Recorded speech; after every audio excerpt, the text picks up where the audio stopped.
So he'd been to jail but came home a changed man. Focused on church like God was the game plan. And I can spell this out letter by letter like hangman, but you've all heard the story before. A black man did 20 years, went in when his son Junior was 4. Favorite comedian was that guy from Sanford and Sons. And by the time he got out, Red Fox was dead and he was a grandparent because his son Junior had twin sons and he heard they had features just like him. His only prayer is that they wouldn't take to these streets just like him.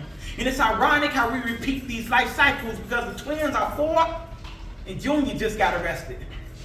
Drug charges, intent to distribute, not just possession, and grandma's being driven to her early grave because she tells Junior, you remind me of your father when he was your age, and these life cycles are so ironic. Because almost 20 years ago to the date, on that very same street block, a beat cop approached. Junior's dad was heavy into hip-hop, beatboxing to Curtis Blow. Cops like, we're conducting random searches. And it don't matter if that's legal or not, especially if they find weed, marijuana, reefer, or pot, whatever you call it. But I call it 20 years when you young black with drug charges, bad representation in court cases, plus some overzealous DA, fresh out of Harvard Law, trying to prove the city's tough on crime with his first case. No deals. And these life cycles are so ironic because fast forward 20 years to the date, that same DA is now mayor, up for re-election. Campaigning, I've always been tough on crime. His son Junior, a DA, fresh out of Harvard Law with his first case. Some black guy with drug charges, intent to distribute, not just possession. Mayor tells DA, this should be an easy one to get your feet wet. Plus, I'll make some calls to the judge for you. A conviction was damn near predicted like Nostradamus. I promise this ain't the first time y'all heard this story. And while one Junior awaits trial, the other Junior prepares for it.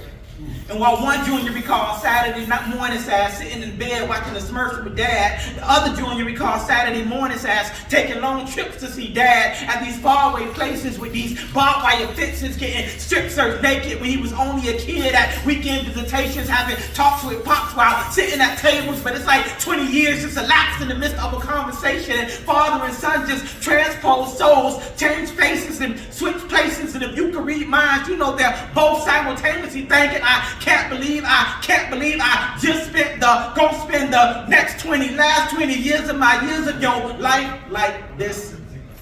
And you've all heard the story before, except this time, Granddad finally gets his chance to play dad. But it's to his twin grandsons that their dad never had. And the favorite comedian is Pookie from New Jack.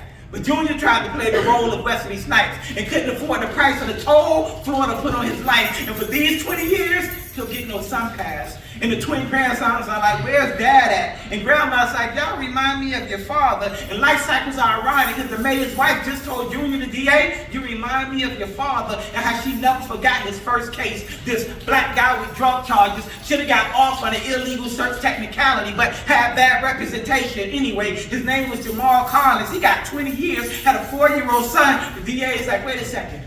My first case, black guy, drug charges, Jamal Collins II. He's 24 years old now. I could spell this out like hangman, but you've all heard, read, seen, or lived the story before, beginning to end. I just pray the next chapter of the book ain't titled The Twins.